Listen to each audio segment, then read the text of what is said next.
Hello friends, ಇವತ್ತಿನ ಸಂಚಿಕೆಯಲ್ಲಿ ಏನಾಯಿತು ಅಂತ ನೋಡ್ಕೊಂಡು ಬರೋಣ ಬನ್ನಿ. 19 ಲಕ್ಷಕ್ಕೆ ಒಪ್ಕೊಂಡು ಅವ್ರು ದುಡ್ಡು ಕೊಡಬೇಕು ಅನ್ನುವಾಗ ಕಾವ್ಯ ಬಂದು, ಒಂದು ನಿಮಿಷ ಮಾದೇವ, ಈ ಹಣ ತಗೋಬೇಡ ಮಾದೇವ, ನಿಮ್ಮ ಮೋಸದ ವ್ಯಾಪಾರ ನಮಗೆ ಬೇಡ ಅಂತಾಳೆ ಕಾವ್ಯ. ನಾವು ಮೋಸ ಮಾಡ್ತಿಲ್ಲ ತಾಯಿ, ಬೇಕಾದರೆ ಮಾರ್ಕೆಟಲ್ಲಿ ವಿಚಾರಿಸಿ, ಹಳೆ ಪರಿಚಯ ಅಂತ ನಾವು ಇಷ್ಟಕ್ಕೆ ಕೊಡ್ತಾ ಇದ್ದೀವಿ. ಇಲ್ಲ ಅಂದಿದ್ರೆ 15 ಲಕ್ಷಕ್ಕೂ ಯಾರೂ ತಗೊಳ್ಳೋದಿಲ್ಲ ಅಂತಾರೆ ಅವರು. ಬೇಡ ಬಿಡಿ, ನಮಗೂ 18 ಲಕ್ಷ ಕೊಡೋದಕ್ಕೆ ಇಷ್ಟ ಇಲ್ಲ. ರೈತರ ಶ್ರಮ, ಬೆವರು, ಆಸೆ, ಕನಸುಗಳಿಗೆ ಬೆಂಕಿ ಇಡೋ ನಿಮ್ಮ ವ್ಯಾಪಾರ ನಮಗೆ ಬೇಕಿಲ್ಲ ಅಂತಾಳೆ ಕಾವ್ಯ. ಅಣ್ಣ, ಏನು ಹೀಗೆ ಮಾತಾಡ್ತಿದ್ದಾರೆ ಇವರು ಅಂತಾರೆ ಬಂದವರು. ಕಾವ್ಯ, ನಿನಗೆ ಇದೆಲ್ಲ ಗೊತ್ತಾಗಕ್ಕಿಲ್ಲ ಅಂತಾನೆ ಮಹಾದೇವ, ನೀನು ಈಗಿನ ಮಾರ್ಕೆಟ್ ರೇಟನ್ನು ಸ್ಟಡಿ ಮಾಡಿಲ್ಲ. ಈಗ ವ್ಯಾಪಾರ ಮಾಡೋದಕ್ಕೆ ಮಧ್ಯವರ್ತಿಗಳು ಬೇಕಂತಿಲ್ಲ. ಅದರಲ್ಲೂ ಈ ರೀತಿ ಒಂದು ರೇಟ್ ಹೇಳಿ ಆಮೇಲೆ ಇನ್ನೊಂದು ರೇಟ್ ಹೇಳೋರಂತೂ ಬೇಕೇ ಇಲ್ಲ. ನೋಡು, ನಿನ್ನ ವ್ಯಾಪಾರ ಚೆನ್ನಾಗೇ ಆಗುತ್ತೆ, ಬೈಯರ್ಸು ಸಿಗ್ತಾರೆ. ನಂಬಿಕೆ ಇಡು, ನಿನ್ನ ಬೆಳೆಗಳ ಮೇಲೆ ನಿನಗೆ ನಂಬಿಕೆ ಇಲ್ವಾ ಅಂತಾಳೆ ಕಾವ್ಯ. ಮಹಾದೇವಣ್ಣ, ನೀವು ದೊಡ್ಡ ರೈತರು, ಹೆಂಡತಿ ಮಾತು ಕೇಳಿ ವ್ಯಾಪಾರ ನಿಲ್ಲಿಸ್ತೀರಾ? ನಿಮ್ಮ ಗೌರವಕ್ಕೆ ಧಕ್ಕೆ ಅಲ್ವಾ ಇದು ಅಂತಾರೆ. ಅಣ್ಣ, ವ್ಯಾಪಾರ ಮಾಡೋಕ್ಕೆ ವ್ಯವಹಾರ ಮಾಡೋಕ್ಕೆ ಗಂಡಸಾದ್ರೇನು ಹೆಂಗಸಾದ್ರೇನು ಜಾಣತನ ಇರಬೇಕು ಅಷ್ಟೇ. ಕಾವ್ಯ ಬಹು ಬುದ್ಧಿವಂತೆ, ಅವಳು ಬೇಡ ಅಂತ ಹೇಳ್ತಿದ್ದಾಳೆ ಅಂದ್ಮ್ಯಾಕೆ ಅದ್ರ ಹಿಂದೆ ಏನೋ ಒಂದು ಕಾರಣ ಇರ್ತದೆ. ನೋಡೋಣ, ನನಗೆ ನಮ್ಮಮ್ಮ ನನ್ನ ಹೆಂಡರು ಇಬ್ಬರು ಎರಡು ಕಣ್ಣಿದ್ದಂಗೆ. ಅಮ್ಮಂಗೂ ಕಡಿಮೆ ಬೆಲೆಗೆ ಕೊಡೋಕ್ಕೆ ಇಷ್ಟ ಇಲ್ಲ. ಇವಾಗ ಕಾವ್ಯನೂ ಬೇಡ ಅಂತವಳೆ ಅಂದರೆ ಏನೋ ಆ ದೇವರೇ ಬೇಕು ಅಂತ ಇದನ್ನು ತಡಿತಾ ಇರ್ಬೋದು. ಈ ವ್ಯಾಪಾರ ಬೇಡಣ್ಣ, ಕ್ಷಮಿಸ್ಬಿಡಿ ಅಂತಾನೆ ಮಹಾದೇವ. ನೋಡು ಮಹಾದೇವಣ್ಣ, ನಾವು ಈಗ ಎದ್ದು ಹೋದರೆ ಆಮೇಲೆ ನೀವು 15 ಲಕ್ಷ ಕೊಡ್ತೀನಿ ಅಂದರು ನಾವು ಬರೋದಿಲ್ಲ ಅಂತಾರೆ. ಬೇಡ ಬಿಡಿ ಮಹಾದೇವ, ನಾವು ಈಗಾಗಲೇ ಬೆಂಗಳೂರಲ್ಲಿ ದೊಡ್ಡ ಕಂಪ್ನಿಯವ್ರ ಹತ್ರ ಮಾತಾಡಿದ್ದೀನಿ, ಅವರು ವ್ಯಾಪಾರ ಮಾಡೋದಕ್ಕೆ ಬರ್ತಿದ್ದಾರೆ, ತಾವಿನ್ನು ಹೊರಡ್ಬೋದು ಪ್ಲೀಸ್ ಅಂತಾಳೆ ಕಾವ್ಯ. ಆಗ ಅವರು ಎದ್ದು ಹೊರಡುವಾಗ ಕಾವ್ಯ ಹೇಳಿದ, ಬೆಂಗಳೂರಿನವರು ಬರ್ತಾರೆ, ಬನ್ನಿ ಸರ್ ಕೂತ್ಕೊಳ್ಳಿ ಅಂತಾಳೆ ಕಾವ್ಯ. ಅವರು ಕೂತ್ಕೋತಾರೆ. ಈಚೆ ರಾಮ್, ಪ್ರೇಮ ಬಾರೆ, ಇದು ಪಂಚಾಯಿತಿ ಕಟ್ಟೆ ಅಲ್ಲ, ನ್ಯಾಯ ಪಂಚಾಯಿತಿ ಮಾಡೋಕೆ ಅಂತಾನೆ. ಬಿಡು ರಾಮ್, ಇವತ್ತು ನಾನು ಏನು ಅಂತ ಇವರಿಬ್ಬರಿಗೂ ತೋರಿಸ್ತೀನಿ ಅಂತಾಳೆ ಪ್ರೇಮ. ಯಾಕೆ ಸುಮ್ಮನೆ ಗಲಾಟೆ ಮಾಡ್ಕೋತೀಯ, ಅವರಿಷ್ಟ, ಅವ್ರ ಕೆಲಸ ಏನೋ ಮಾಡ್ಕೋತಾರೆ, ನೀನು ಬಾ ಅಂತಾನೆ ರಾಮ್.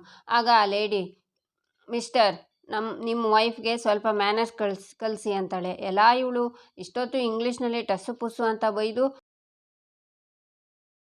ಬಾಯಿ ತುಂಬ ಉಗಿದ ಮೇಲೆ ಕನ್ನಡ ಆಚೆ ಬರ್ತಿದೆಯಾ? ಇಷ್ಟೊತ್ತು ಇಂಗ್ಲೀಷಲ್ಲಿ ಹೇಳಿದ್ದು ಬಿಲ್ಡಪ್ ತಗೊಳ್ಳೋದಿಕ್ಕಾ? ರಾಮ್, ಹೋಗಲಿ ಬಿಡು ಅಂತ ಬಿಟ್ಬೋದಾಗಿತ್ತು. ಆದರೆ ಇವರು ಇಲ್ಲಿ ನೋಡು, ಇಲ್ಲಿ ಆ ಮಕ್ಕಳು ಆಟ ಆಡ್ತಿದ್ದಾರೆ, ಎಲ್ಲ ದೊಡ್ಡವರು ಕುತ್ಕೊಂಡಿದ್ದಾರೆ, ಅವರು ಎಲ್ಲರ ಎದುರುಗಡೆ ಈ ಥರ ಬೆಂಕಿ ಹಚ್ಕೊಂಡು ಹೊಗೆ ಬಿಡ್ತಿದ್ದಾರಲ್ವಾ, ಇವರಿಗೇನು ಸಂಸ್ಕಾರ ಇಲ್ವಾ ಅಂತಾಳೆ ಪ್ರೇಮ. ಅದು ನಮ್ಮ ಇಷ್ಟ ಕಣೆ ಅಂತಾಳೆ lady. Excuse me, mind your tongue ಅಂತಾನೆ ರಾಮ್. ನನ್ನ ಗಂಡಗೂ ಇಂಗ್ಲೀಷ್ ಬರುತ್ತೆ. ರಾಮ್, ಇನ್ನೊಂದೆರಡು ಬಿಡೋ ಅಂತಾಳೆ ಪ್ರೇಮ. ನನ್ನ ವೈಫ್ ಹೇಳೋದ್ರಲ್ಲಿ ತಪ್ಪೇನಿದೆ, ನಿಮಗೆ ಸ್ಮೋಕ್ ಮಾಡಬೇಕು ಅಂದರೆ ಸ್ಮೋಕಿಂಗ್ ಝೋನ್ಗೆ ಹೋಗಿ ಮಾಡಿ, ಈ ಥರ ಫ್ಯಾಮಿಲಿ ಇರೋ ಜಾಗದಲ್ಲಿ ಮಾಡೋದಲ್ಲ, ಇಟ್ಸ್ ಎ ಅಫೆನ್ಸ್, ಗೊತ್ತಲ್ವಾ ಅಂತಾನೆ ರಾಮ್. ಆಗ ಮ್ಯಾನೇಜರ್ ಬಂದು, ಏನಾಗ್ತಿದೆ ಇಲ್ಲಿ ಅಂತಾರೆ. ಮ್ಯಾನೇಜರ್, ನೋಡಿ ಫ್ಯಾಮಿಲಿ ಅವರಿದ್ದಾರೆ, ಮಕ್ಕಳಿದ್ದಾರೆ, ಈ ಜಾಗದಲ್ಲಿ ನಿಂತ್ಕೊಂಡು ಇವ್ರು ಸ್ಮೋಕ್ ಮಾಡ್ತಿದ್ದಾರೆ, ನನ್ನ ವೈಫ್ ಕೇಳಿದ್ದಕ್ಕೆ ಅವಳ ಹತ್ರ ಜಗಳ ಮಾಡ್ತಿದ್ದಾರೆ, ವಾಟ್ ಇಸ್ ದಿಸ್ ಅಂತಾನೆ ರಾಮ್. ಸಾರಿ ಮೇಡಮ್, ಸರ್ ಮತ್ತು ಮೇಡಮ್ ಹೇಳ್ತಿರೋದು 100ಕ್ಕೆ 100 ಭಾಗ ನಿಜನೇ, ಇದು ನಾನ್ ಸ್ಮೋಕಿಂಗ್ ಝೋನ್, ಇಲ್ಲಿ ಯಾರೂ ಸ್ಮೋಕ್ ಮಾಡೋ ಹಾಗಿಲ್ಲ, ಪ್ಲೀಸ್ ಸ್ಮೋಕಿಂಗ್ ಝೋನ್ಗೆ ಹೋಗಿ ಅಂತಾರೆ ಮ್ಯಾನೇಜರ್. ಹಲೋ, ನಾನು ಡೈಲಿ ಕಸ್ಟಮರ್ಸ್, ನನಗೆ ಮಾತಾಡ್ತೀರಾ ಅಂತಾರೆ lady. Rules is A rules madam, ನಿಮಗೋಸ್ಕರ ಅಂತಾನೆ ಸ್ಮೋಕಿಂಗ್ ಝೋನ್ ಇದೆ, ದಯವಿಟ್ಟು ಅಲ್ಲಿಗೆ ಹೋಗಿ, ಇಲ್ಲ ಅಂದರೆ ಸೀರಿಯಸ್ ಆ್ಯಕ್ಷನ್ ತೊಗೋಬೇಕಾಗುತ್ತೆ ಅಂತಾರೆ ಮ್ಯಾನೇಜರ್. ಪ್ರೇಮ, ಬಾ ನಾವು ಹೋಗೋಣ ಅಂತ ರಾಮ್ ಪ್ರೇಮನ ಕರ್ಕೊಂಡು ಹೋಗ್ತಾನೆ. ಈಚೆ ಮಹಾದೇವ, ಚಿಕ್ಕಪ್ಪ ಪೇಟೆಯವ್ರ ತರಹ ಕಾಣ್ತಾರೆ, ಇವರು ವ್ಯಾಪಾರ ಮಾಡ್ತಾರಾ ಅಂತಾನೆ. ನನಗೂ ಗೊತ್ತಿಲ್ಲ ಮಹಾದೇವ, ಸ್ವಲ್ಪ ನೋಡು ಸುಮ್ಮನೆ ಅಂತಾರೆ ಶ್ರೀಧರ. ಆಗ ಬಂದವರು, ನಮಸ್ಕಾರ ಮಹಾದೇವ ಅವರೇ, ಬರ್ತಾ ಬಾಳೆ ತೋಟಕ್ಕೆ ಹೋಗಿ ಬಂದ್ವಿ, ಕ್ವಾಲಿಟಿ ಮಾತ್ರ ತುಂಬ ಅದ್ಭುತವಾಗಿದೆ, ಈ ಥರ ಬಾಳೆ ಮಲೆನಾಡು ಸೈಡ್ ಮಾತ್ರ ನೋಡಿದ್ವಿ, ಇಲ್ಲೂ ಈ ರೀತಿ ಬೆಳೆದಿದ್ದೀರಾ ಅಂದರೆ ತುಂಬ ಗ್ರೇಟು ಅಂತಾರೆ. ಸರ್, ಅಲ್ಲ, ನಮ್ಮ ಬಾಳೆ ತೋಟ ಎಲ್ಲಿದೆ ಅಂತ ನಿಮ್ಗೆ ಹೇಗೆ ಗೊತ್ತು ಅಂತಾನೆ ಮಹಾದೇವ. ಅದು ನಾನು ಕರ್ಕೊಂಡು ಹೋಗಿಲ್ವಲ್ಲ ಅದಕ್ಕೆ ಅಂತಾನೆ. ಕಾವ್ಯ ಮೇಡಮ್ ಅವರು ಲೊಕೇಶನ್ ಕಳಿಸಿದ್ರು, ಬರ್ತಾ ಅಲ್ಲೇ ನೋಡ್ಕೊಂಡು ಬಂದ್ವಿ ಅಂತಾರೆ. ಸರ್, ಕಾಫಿ ಟೀ ಏನಾದರೂ ತಗೋತೀರಾ ಅಂತಾಳೆ ಕಾವ್ಯ. ಬೇಡ ಮೇಡಮ್, ಕೆಲಸ ಮುಗಿದ ಮೇಲೆ ಊಟನೇ ಮಾಡೋಣಂತೆ ಅಂತಾರೆ ಅವರು.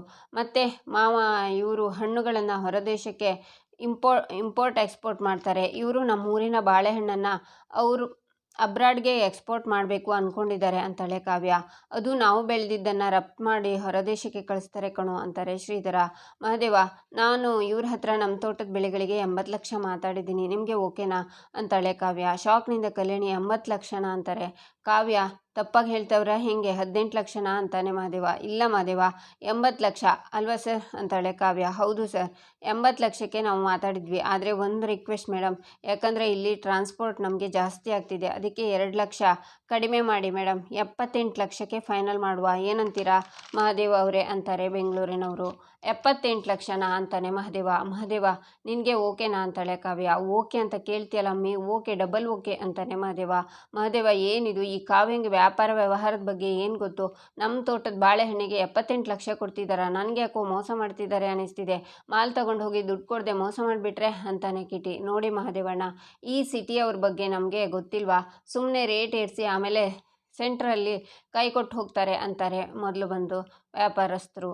ಮಹಾದೇವ್ ಅವರೇ, ನಮ್ಮ ಬಿಸ್ನೆಸ್ ನಡೆಯೋದು ವಿದೇಶಿ ಮಾರ್ಕೆಟಲ್ಲಿ. ಈ ಕ್ವಾಲಿಟಿಗೆ ಕೊಡ್ತಾ ಇರೋ ರೇಟು ನಮಗೆ ವರ್ಕೌಟ್ ಆಗುತ್ತೆ. ಇನ್ನು ಫ್ರಾಡ್ ಅಂತ ಬಂದರೆ ಮಾಲ್ ಎತ್ತೋಕ್ಕೂ ಮುಂಚೆ ಪೂರ್ತಿ ಅಮೌಂಟ್ನ ನಿಮ್ಮ ಅಕೌಂಟ್ಗೆ ಸೆಂಡ್ ಮಾಡ್ತೀವಿ. ಕಾವ್ಯ ಮೇಡಮ್ ಅವರು ನಿಮ್ಮ ಬ್ಯಾಂಕ್ ಡೀಟೇಲ್ಸ್ನ ಆಲ್ರೆಡಿ ಕಳಿಸಿದ್ದಾರೆ. ಈಗಲೇ ನಿಮ್ಮ ಅಕೌಂಟ್ಗೆ ಹಣ ಟ್ರಾನ್ಸ್ಫರ್ ಮಾಡ್ತೀವಿ ಅಂತ ಫೋನಿಂದ ದುಡ್ಡನ್ನು ಕಳಿಸ್ತಾರೆ. ಆಗ ಮಹದೇವ ಫೋನ್ ನೋಡ್ತಾ, ಅಮ್ಮ 78 ಲಕ್ಷ ಕಣಮ್ಮ ನಮ್ಮ ಬ್ಯಾಂಕಿಗೆ ಬಂದದೆ ಅಂತಾನೆ. ಎಲ್ಲರೂ ಖುಷಿಯಾಗ್ತಾರೆ. ಮಹದೇವಣ್ಣ, ಹೊಸಬರು ಬಂದರು ಅಂತ ಹಳೆ ವ್ಯಾಪಾರಿಗಳನ್ನು ಮರ್ತ್ಬಿಟ್ರೆ ನೀವು? ಈಗ ಅವ್ರ ಹತ್ರ ವ್ಯವಹಾರ ಮಾಡಿದರೆ ಮುಂದಿನ ವರ್ಷದಿಂದ ನಾವು ನಿಮ್ಮ ಹತ್ರ ವ್ಯವಹಾರ ಮಾಡೋದಿಲ್ಲ ಅಂತಾರೆ ಮೊದಲು ಬಂದವರು. ಮಹದೇವಣ್ಣ, ಬೆಳೆ ಇದ್ದರೆ, ಇದೇ ಕ್ವಾಲಿಟಿ ಇದ್ದರೆ ಮುಂದಿನ ವರ್ಷವೂ ನಾವೇ ತಗೋತೀವಿ ಅಂತಾರೆ ಬೆಂಗಳೂರಿನವರು. ಅನ್ಯಾಯ, ನೀವು ತುಂಬ ಅನ್ಯಾಯ ಮಾಡ್ತಿದ್ದೀರಾ ಅಂತಾರೆ ಮೊದಲು ಬಂದವರು. ಅನ್ಯಾಯ ಮಾಡ್ತಿರೋದು ನೀವು, ನಾವಲ್ಲ. ಮಹದೇವನ ಅಮರ್ಸಿ ಅವನು ಮುಗಿಸೋಕೆ ನೋಡಿದ್ರಿ ನೋಡಿ. ಇನ್ಮುಂದೆ ನಿಮ್ಮ ಜೊತೆ ನಮ್ಗೆ ಯಾವ ವ್ಯವಹಾರನೂ ಬೇಡ, ಮರ್ಯಾದೆಯಿಂದ ಹೊರಟೋಗಿ ಅಂತಾರೆ ಶ್ರೀಧರ. ಅವ್ರು ಹೋಗ್ತಾರೆ. ಮಹದೇವಣ್ಣ, ನಿಮಗೆ ಏನು ಡೌಟ್ ಇದ್ದರೂ ನಮಗೆ ಕಾಲ್ ಮಾಡಿ ಕಾರ್ಡ್ ತಗೊಳ್ಳಿ ಅಂತ ವಿಸಿಟಿಂಗ್ ಕಾರ್ಡ್ ಕೊಟ್ಟು ನಾವಿನ್ನು ಬರ್ತೀವಿ ಅಂತ ಬೆಂಗಳೂರಿನವರು ಹೋಗ್ತಾರೆ. ಮಹೇಶ್ವರಿ, ಕಿಟ್ಟಿ, ಪೂರ್ವಿ ಸಿಟ್ಟಿನಿಂದ ನೋಡ್ತಾರೆ. ಈಚೆ ರೂಮಲ್ಲಿ ಪ್ರೇಮ ಆಚೆ ಈಚೆ ತಿರುಗ್ತಾ ಇದ್ರೆ ರಾಮ್ ನಗ್ತಿರ್ತಾನೆ. ಏನೋ ನನ್ನ ಮುಖದಲ್ಲಿ ಕೋತಿ ಕುಣಿತಿದ್ಯಾ ಅಂತಾಳೆ ಪ್ರೇಮ. ಇಲ್ಲ ಕಣೆ, ನೀನೇ ಕೋತಿ ಥರ ಕುಣಿತಿದ್ಯಾ ಅಂತಾನೆ ರಾಮ್. ನಾನೇನಾದರೂ ತಪ್ಪು ಮಾಡಿದ್ನಾ? ತಪ್ಪಾಗಿ ನಡ್ಕೊಂಡ ಅಂತಾಳೆ ಪ್ರೇಮ. ಇಲ್ಲಪ್ಪ, ಹೋಟೆಲ್ಗೆ ಬಂದ 5 ನಿಮಿಷದಲ್ಲಿ ಇಬ್ಬರ ಮೇಲೆ ಯುದ್ಧ ಸಾರ್ದಲ್ಲ ನೀನು. ಇಂಥ ದೊಡ್ಡ ಜಗಳಗಂಟಿ ಅಂತ ನನಗೆ ಗೊತ್ತೇ ಇರಲಿಲ್ಲ. ನೀನು ಅಷ್ಟೆಲ್ಲ ಮಾತಾಡುವಾಗ ಹೋಟೆಲಲ್ಲಿದ್ದ ಜನ ನಿನ್ನೆ ನೋಡ್ತಿದ್ರು ಗೊತ್ತಾ ಅಂತಾನೆ ರಾಮ್. ನೀನು ನನ್ನ ಜಗಳಗಂಟಿ ಅಂತೆಲ್ಲ ಹೇಳಬೇಡ. ಅವಳು ನನಗೆ ಇಂಗ್ಲೀಷಲ್ಲಿ ಟಸು ಪುಸು ಅಂತ ಬೈತಿದ್ಲು. ಹೇಳಬೇಕು ತಾನೆ ಅವಳು ಏನಂತ ಹೇಳಿದ್ಲು ಅಂತ. ಅವಳಿಗೆ ಅಲ್ಲೇ ಚಳಿ ಬಿಡಿಸ್ತಿದ್ದೆ, ಸಿಗರೇಟ್ ತಗೊಂಡು ಅವಳು ಮೂಗಿಗೆ ಇಡ್ತಿದ್ದೆ ಅಂತಾಳೆ ಪ್ರೇಮ. ಸಿಗರೇಟ್ ಎಸೆಯುವಾಗ ಮೂಗಿಗೆ ತಾಗಿಸ್ಕೊಂಡ್ಯಾ? ಅದಕ್ಕೆ ಇಷ್ಟೊಂದು ಕೋಪ ಅಲ್ವಾ? ಅಂದಹಾಗೆ ಅವ್ರು ಏನೋ ನಿನಗೆ ಇಂಗ್ಲೀಷ್ನಲ್ಲೇ ಬೈದ್ರಲ್ಲ, ನಿನಗೇನಾದರೂ ಅರ್ಥ ಆಯ್ತಾ ಅಂತಾನೆ ರಾಮ್. ಏನೂ ಅರ್ಥ ಆಗಿಲ್ಲ. ಆ ಇಂಗ್ಲೀಷಲ್ಲಿ ಅದೇನೋ ಟುಸು ಟುಸು ಅಂದ್ಲು. ಅವಳ ಮಾತು ಅರ್ಥ ಆಗಿದ್ದಿದ್ರೆ ಅಲ್ಲೇ ತಿಥಿ ಮಾಡಿ ಹಾಕ್ತಿದ್ದೆ ಅವಳನ್ನು ಅಂತಾಳೆ ಪ್ರೇಮ. ಆಯ್ತಾಯ್ತು, ಸರಿ ಹೋಗು, ಈಗ ರೆಸ್ಟ್ ಮಾಡು ಅಂತಾನೆ ರಾಮ್. ಏಯ್, ಯಾವ ರೆಸ್ಟು ಬೇಡ, ಏನೂ ಬೇಡ ಅಂತಾಳೆ ಪ್ರೇಮ. ಹೀಗೆ ಇಬ್ಬರು ವಾದ ಮಾಡ್ತಾರೆ. ಇವತ್ತು ಅವರಿಬ್ಬರನ್ನ ಸುಮ್ಮನೆ ಬಿಡಲ್ಲ ನಾನು ಅಂತ ಪ್ರೇಮ ಮತ್ತೆ ಹೋಗುವಾಗ ಅವಳನ್ನು ಹಿಡ್ಕೊಂಡು ರಾಮ್ ಅವಳ ತುಟಿ ಮೇಲೆ ಕೈ ಬೆರಳನ್ನು ಇಡ್ತಾನೆ. ನಂತರ ಪ್ರೇಮ, ನನಗೆ ಫಂಕ್ಷನ್ಗೆ ಲೇಟ್ ಆಯಿತು, ನಾನು ಫ್ರೆಶ್ ಆಗಿ ಬರ್ತೀನಿ ಅಂತ ಹೋಗ್ತಾನೆ ರಾಮ್. ನಾನು ಮಾಡಿರೋ ಪುಟ್ಟ ಗಲಾಟೆಯಿಂದ ನೀನು ನನ್ನ ಪ್ರೀತಿಯಿಂದ ಮಾತಾಡಿಸೋ ಹಾಗಾಯಿತು. ಹಾಗೆ ಮಾಡಿದ್ರಿಂದ ನಗು ಹಾಗೂ ಆಯಿತು. ಈ ದಿನನ ನಾನು ಯಾವತ್ತೂ ಮರೆಯಲ್ಲ ಅಂತಾಳೆ ಪ್ರೇಮ. ಈಚೆ ಕಾವ್ಯ ರೂಮಲ್ಲಿ ಕೂತ್ಕೊಂಡು ಏನೋ ಬರೀತಾ ಇರ್ತಾಳೆ. ಆಗ ಮಹಾದೇವ ರೂಮಿಗೆ ಬರ್ತಾನೆ. ಬಂದಿದ್ದೇನು ವಿಷಯ ಅಂತ ಹೇಳು ಅಂತಾಳೆ ಕಾವ್ಯ. ನಿನ್ನ ತಲೆ ಹಿಂದೆ ಏನಾರ ಕಣ್ಣಾಯ್ತಾ ಕಾವ್ಯ? ನಾನು ಬಂದಿದ್ದು ಹೆಂಗೆ ಗೊತ್ತಾಯ್ತು ನಿನಗೆ ಅಂತಾನೆ ಮಹಾದೇವ. ಗೊತ್ತಾಯ್ತು, ಏನು ವಿಷಯ ಅಂತ ಹೇಳು ಅಂತಾಳೆ ಕಾವ್ಯ. ನನಗೂ ಗೊತ್ತಾಯ್ತು ಬಿಡು, ಮನಸ್ಸಲ್ಲಿರೋರು ಬೆನ್ನ ಹಿಂದೆ ಅಷ್ಟೇ ಅಲ್ಲ 100 ಮೀಟ್ರ್ ದೂರದಲ್ಲಿದ್ದರೂ ಗೊತ್ತಾಯ್ತದಂತೆ. ಕಾವ್ಯ, ಕ್ಷಮಿಸ್ಬಿಡು, ನಿನಗೆ ಧನ್ಯವಾದ ಹೇಳೋಕೆ ಬಂದೆ ಅಂತಾನೆ ಮಹಾದೇವ. ಯಾಕೆ ಅಂತಾಳೆ ಕಾವ್ಯ. ಈ ಮಹಾದೇವನ್ನ ಎಂಥ ದೊಡ್ಡ ಅನಾಹುತದಿಂದ ಕಾಪಾಡಿದೆ ನೀನು. ಅಲ್ಲ, 60 ಲಕ್ಷದ ಮಾಲು ನಾನು ಬರೀ 19 ಲಕ್ಷಕ್ಕೆ ಕೊಟ್ಬಿಡ್ತಿದ್ದೇನೋ. ಆದರೆ ಅದು ಹಿಂಗೆ ನೀನು ಪೇಟೆಯವರನ್ನು ಕರ್ಕೊಂಡು ಬಂದು ವ್ಯವಹಾರನೇ ಮುಗಿಸ್ಬಿಟ್ಟೆ. ಇದಕ್ಕೆ ಬರೀ ಥ್ಯಾಂಕ್ಸ್ ಹೇಳಿದರೆ ಸಾಕಾಗಿಲ್ಲ, ನಿನ್ನ ಋಣ ತೀರ್ಸೋಕ್ಕೆ ನಾನು ಬೇರೆ ಏನಾರ ಮಾಡಬೇಕು. ಆದರೆ ಏನು ಮಾಡೋದಂತಲೇ ಗೊತ್ತಾಗ್ತಿಲ್ವೇ ಅಂತಾನೆ ಮಹಾದೇವ. ಆಯ್ತು ಬಿಡು ಮಹಾದೇವ, ಅಷ್ಟೊಂದು ತಲೆ ಕೆಡಿಸ್ಕೋಬೇಡ. ಆ ಸಮಯದಲ್ಲಿ ನಾನು ಅದೇನು ಮಾಡಬೇಕಿತ್ತೋ ಮಾಡಿದೆ ಅಷ್ಟೇ. ಒಂದು ವೇಳೆ ಅಪ್ಪನ ತೋಟದಲ್ಲಿಯೂ ಇದೇ ರೀತಿ ತೊಂದರೆ ಆಗಿದ್ದಿದ್ರೆ ನಾನು ಹೀಗೆ ಮಾಡ್ತಿದ್ದೆ. ಫ್ಯಾಮಿಲಿ ಸೆಂಟಿಮೆಂಟು ಮಾತಲ್ಲಿ ಅಲ್ಲದೆ ಬೇರೆ ಹಿಂಗಾರ ಥ್ಯಾಂಕ್ಸ್ ಹೇಳಬೇಕು ಅಂತ ಅನ್ಕೋತಾ ಇದ್ದೀನಿ. ಹಿಂಗೆ ಅಂತ ಗೊತ್ತಾಯ್ತಾ ಇಲ್ಲ. ನಿನ್ನ ಹೀಗೆ ಎತ್ಕೊಂಡು ಒಂದು ರೌಂಡ್ ತಿರುಗಿಸ್ಲಾ ಅಂತಾನೆ ಮಹಾದೇವ. ಬೇಡಪ್ಪ, ನಿನ್ನನ್ನು ಆಕಾಶಕ್ಕೆ ಕರ್ಕೊಂಡು ಹೋಗೋದು ಬೇಡ, ನಾನು ಭೂಮಿನಲ್ಲೇ ಇರ್ತೀನಿ. ಇದೇ ಚಾನ್ಸ್ ಅಂತ ನೀನು ನನಗೆ ಇರಿಟೇಟ್ ಮಾಡೋಕ್ಕೆ ಬಂದರೆ ಸರಿಯಾಗಿರೋದಿಲ್ಲ ಅಂತಾಳೆ ಕಾವ್ಯ. ಆಯ್ತು ಬಿಡು ಕಾವ್ಯ, ತುಂಬ ಥ್ಯಾಂಕ್ಸ್, ನನ್ನ ಬೆಳೆನ ಕಾಪಾಡಿದೆ ಅಂತಾನೆ ಮಹಾದೇವ. ಆಗ ಕಲ್ಯಾಣಿ ಬಂದು, ಮಹಾದೇವ, ನಮ್ಮ ಕಾವ್ಯ ನಿನಗೆ ಎಷ್ಟು ಸಹಾಯ ಮಾಡಿದಾಳೆ. ನೀನು ಬರೀ ಬಾಯಿ ಮಾತಲ್ಲಿ ಥ್ಯಾಂಕ್ಸ್ ಹೇಳಿದರೆ ಸಾಕಾ? ನೀನು ಅಮ್ಮ ಕಾವ್ಯಂಗೆ ಏನಾದರೂ ಒಳ್ಳೆ ಗಿಫ್ಟ್ ಕೊಡಿಸ್ಲೇಬೇಕು ಅಂತಾರೆ. ಅಯ್ಯೋ ಅತ್ತೆ, ನನಗೇನು ಬೇಡ, ನಿಮ್ಮ ಮಗ ಸುಮ್ಮನೆ ಇದ್ದರೆ ಅಷ್ಟೇ ಸಾಕು ನನಗೆ ಅಂತಾಳೆ ಕಾವ್ಯ. ಅಮ್ಮ, ನಾನೇನಾರ ನನ್ನ ಮನಸ್ಸಲ್ಲಿರೋ ಗಿಫ್ಟನ್ನು ಅವಳಿಗೆ ಕೊಟ್ಟರೆ ಕಾವ್ಯ ನನ್ನ ಹಿಟ್ಟಾಡ್ಸ್ಕೊಂಡು ಹೊಡಿತಾಳೆ ಅಂತಾನೆ ಮಹಾದೇವ. ನೀನು ಕೊಡೋ ಗಿಫ್ಟಲ್ಲಿ ಅಂಥದ್ದೇನೋ ಇದೆ ಅಂತಾರೆ ಕಲ್ಯಾಣಿ. ನಾನು ಕೊಡೋ ಗಿಫ್ಟ್ ಅಂಥದ್ದೇ ಕಣಮ್ಮ. ಕಾವ್ಯ ಅಂತೂ ನನಗೆ ಕೊಡೋದಿಲ್ಲ, ನಾನು ಕೊಟ್ಟರೆ ನನ್ನ ಅವಳು ಉಳ್ಸೋಕ್ಕಿಲ್ಲ ಅಂತಾನೆ ಮಹಾದೇವ. ನೀನು ಕೊಡಬೇಕಾಗಿರೋ ಗಿಫ್ಟನ್ನು ನನಗೆ ಕೊಡು, ನಾನೇ ಕಾವ್ಯಂಗೆ ಕೊಡ್ತೀನಿ ಅಂತಾರೆ ಕಲ್ಯಾಣಿ. ಹೌದಾ, ಖಂಡಿತವಾಗ್ಲೂ ಕೊಡ್ತೀಯಾ? ಕಾವ್ಯಂಗೆ ಅಂತಾನೆ ಮಹಾದೇವ. ಕೊಡ್ತೀನಿ ಅನ್ನಲ್ಲ ಅಂತಾರೆ ಕಲ್ಯಾಣಿ. ಅಮ್ಮ ಅದು ಅದು ಅಂತ ಮಹಾದೇವ ಅಮ್ಮಂಗೆ ಮುತ್ತನ್ನು ಕೊಡ್ತಾನೆ. ಕೋತಿ ನನ್ನ ಮಗನೇ ಅಂತ ಹೊಡಿತಾರೆ ಕಲ್ಯಾಣಿ. ಅಮ್ಮ ನಾನು ಕೊಟ್ಟಿರೋ ಗಿಫ್ಟನ್ನು ಕಾವ್ಯಂಗೆ ಕೊಡೋಕ್ಕೆ ಮರಿಬೇಡ, ಕೊಟ್ಬಿಡು ಅಂತ ಓಡಿ ಹೋಗ್ತಾನೆ ಮಹಾದೇವ. ಆಗ ಕಲ್ಯಾಣಿ ಕಾವ್ಯನ ಹತ್ರ, ನೋಡಿದ್ಯಾ ಕಾವ್ಯ, ನನ್ನ ಮಗ ನಿನ್ನ ಎಷ್ಟೊಂದು ಪ್ರೀತಿಸ್ತಾನೆ ಅಂತ ಇದುವರೆಗೂ ಮಹಾದೇವ ಯಾರಿಗೂ ಬಾಯಿ ಬಿಟ್ಟು ಧನ್ಯವಾದನ ಹೇಳಲೇ ಇಲ್ಲ. ಆದರೆ ಇವತ್ತು ಅವನ ಕಣ್ಣಲ್ಲಿ ಕೃತಜ್ಞತೆ ಹೇಳಬೇಕು ಅಂತ ಕಾಣಿಸ್ತಿತ್ತು ಕಾವ್ಯ. ನೀನು ಅವನಿಗೆ ಮಾಡಿರೋದು ಅಂತಿಂಥ ಸಹಾಯ ಅಲ್ಲ. ಇವತ್ತು ಅವನ ಮೇಲಿರೋ ನಂಬಿಕೆ ಅವನಿಗೆ ಹೋಗೋ ಪರಿಸ್ಥಿತಿ ಬಂದಿತ್ತು. ಆದರೆ ನೀನು ಆ ನಂಬಿಕೆನ ಕೆಳಗೆ ಬೀಳದೇ ಇರೋ ಹಾಗೆ ಹಿಡಿದು ಮೇಲೆತ್ತಿದ್ಯಾ.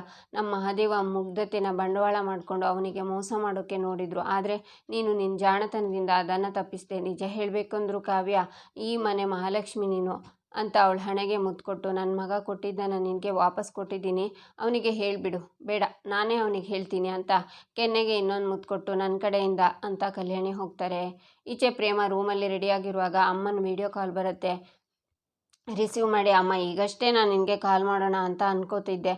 ಬೆಂಗಳೂರಂತೂ ಜಬರ್ದಸ್ತ್ ಆಗಿದೆ ಅಮ್ಮ, ಇಡೀ ನಮ್ಮ ಊರನ್ನೇ ಈ ಒಂದು ಹೋಟ್ಲಲ್ಲಿ ಸೇರಿಸ್ಬಿಡ್ಬೋದು ಹಾಗಿದೆ ಅಂತಾಳೆ ಪ್ರೇಮ. ರಾಮ್ ಹೇಗಿದ್ದಾನೆ, ನೀನು ಚೆನ್ನಾಗಿ ನೋಡ್ಕೋತಿದ್ದಾನ ಅಂತಾರೆ ಶಾರದಾ. ಹಾಗೆಲ್ಲ ಕೇಳಬೇಡ, ರಾಮ್ ನನ್ನ ಸಿಕ್ಕಾಪಟ್ಟೆ ಚೆನ್ನಾಗಿ ನೋಡ್ಕೋತಿರ್ತಾನೆ. ಇವತ್ತು ನನ್ನ ಇಡೀ ಊರೆಲ್ಲ ಸುತ್ತಾಡಿಸ್ತೀನಿ ಅಂತ ಹೇಳಿದನಮ್ಮ. ಅದಕ್ಕೆ ಈಗಷ್ಟೇ ರೆಡಿಯಾಗಿದ್ದೀನಿ ನಾನು. ಇವತ್ತು ಅವನಿಗೆ ಮೀಟಿಂಗ್ ಇದೆ, ದೊಡ್ಡವರೆಲ್ಲ ಬರ್ತಾರೆ. ನಾನು ಬರಲ್ಲ ಅಂದರೂ ರಾಮ್ ಬಿಡಲ್ಲ, ಒತ್ತಾಯ ಮಾಡಿದ್ರೂ ರಾಮ್ ನನ್ನ ಕರ್ಕೊಂಡು ಹೋಗ್ತಾನೆ. ಅದಕ್ಕೆ ನೋಡು ರೆಡಿಯಾಗಿದ್ದೀನಿ, ಚೆನ್ನಾಗಿ ಕಾಣಿಸ್ತಿದ್ದೀನಾ ಅಂತಾಳೆ ಪ್ರೇಮ. ತುಂಬ ಚೆನ್ನಾಗಿ ಕಾಣಿಸ್ತಿದ್ಯಾ ಅಂತಾರೆ ಶಾರದಾ. ತುಂಬ ಚೆನ್ನಾಗಿ ಕಾಣಿಸ್ತಿದ್ಯಾ ಕಣೆ, ದೃಷ್ಟಿ ತಾಗುತ್ತೆ ನಿನಗೆ ಅಂತಾರೆ. ಅಮ್ಮ ಥೂ ಅನ್ನು, ಇವತ್ತು ನಮ್ಮಿಬ್ಬರಿಗೂ ಯಾವ ದೃಷ್ಟಿನೂ ಆಗಬಾರ್ದು ಅಂತಾಳೆ ಪ್ರೇಮ. ನಿಮ್ಮ ಅಪ್ಪಂಗೆ ಹೇಳಬೇಕು ಕಣೆ, ಅವ್ರು ತುಂಬ ಖುಷಿ ಪಡ್ತಾರೆ ಅಂತಾರೆ ಶಾರದಾ. ಸರಿ ಅಮ್ಮ ನೀನು ಹೇಳು, ನಾನು ಆಮೇಲೆ ಕಾಲ್ ಮಾಡ್ತೀನಿ ಅಂತ ಕಾಲ್ ಕಟ್ ಮಾಡ್ತಾಳೆ ಪ್ರೇಮ. ಆಗ ರಾಮ್ ರೆಡಿಯಾಗಿ ಬರ್ತಾನೆ. ಅವನ್ನ ನೋಡಿ ಬಾಯಿ ಮೇಲೆ ಕೈನ ಇಟ್ಕೋತಾಳೆ ಪ್ರೇಮ. ಈಚೆ ಮೀಟಿಂಗ್ನಲ್ಲಿ ರಾಮ್ ಹತ್ರ ಒಬ್ಬರು ಮದುವೆ ಆಯ್ತಂತೆ, ಸುದ್ದಿ ಕೇಳಿದೆ ಅಂತ ಕಂಗ್ರಾಟ್ಸ್ ಹೇಳಿ, ನಿಮ್ಮ ವೈಫ್ ಎಲ್ಲಿ ಅಂತಾರೆ. ಅವನ ವೈಫ್ನ ಕರ್ಕೊಂಡು ಬಂದು ನಿಮಗೆಲ್ಲ ಪರಿಚಯ ಮಾಡೋಕ್ಕೆ ಅವನಿಗೆ ನಾಚಿಕೆ ಆಗುತ್ತೆ ಅಂತಾಳೆ ಸ್ನೇಹ. ಆಗ ಪ್ರೇಮ ಮಾಡರ್ನ್ ಡ್ರೆಸ್ ಹಾಕ್ಕೊಂಡು ಪಾರ್ಟಿಗೆ ಎಂಟ್ರಿ ಕೊಡ್ತಾಳೆ. ಶಾಕ್ನಿಂದ ಸ್ನೇಹ ನೋಡ್ತಾಳೆ. ಬ್ಯೂಟಿಫುಲ್ ಅಂತ ಅಲ್ಲಿದ್ದವರೆಲ್ಲ ಹೇಳಿದಾಗ ಥ್ಯಾಂಕ್ಸ್ ಫಾರ್ ದ ಕಾಂಪ್ಲಿಮೆಂಟ್ಸ್ ಅಂತಾಳೆ ಪ್ರೇಮ. ಇಲ್ಲಿಗೆ ಈ ಸಂಚಿಕೆ ಮುಕ್ತಾಯವಾಗುತ್ತೆ. ಮುಂದಿನ ಸಂಚಿಕೆಗಾಗಿ ನಮ್ಮ ಚಾನಲನ್ನು ನೋಡಿ, ಸಬ್ಸ್ಕ್ರೈಬ್ ಮಾಡಿ, ಲೈಕ್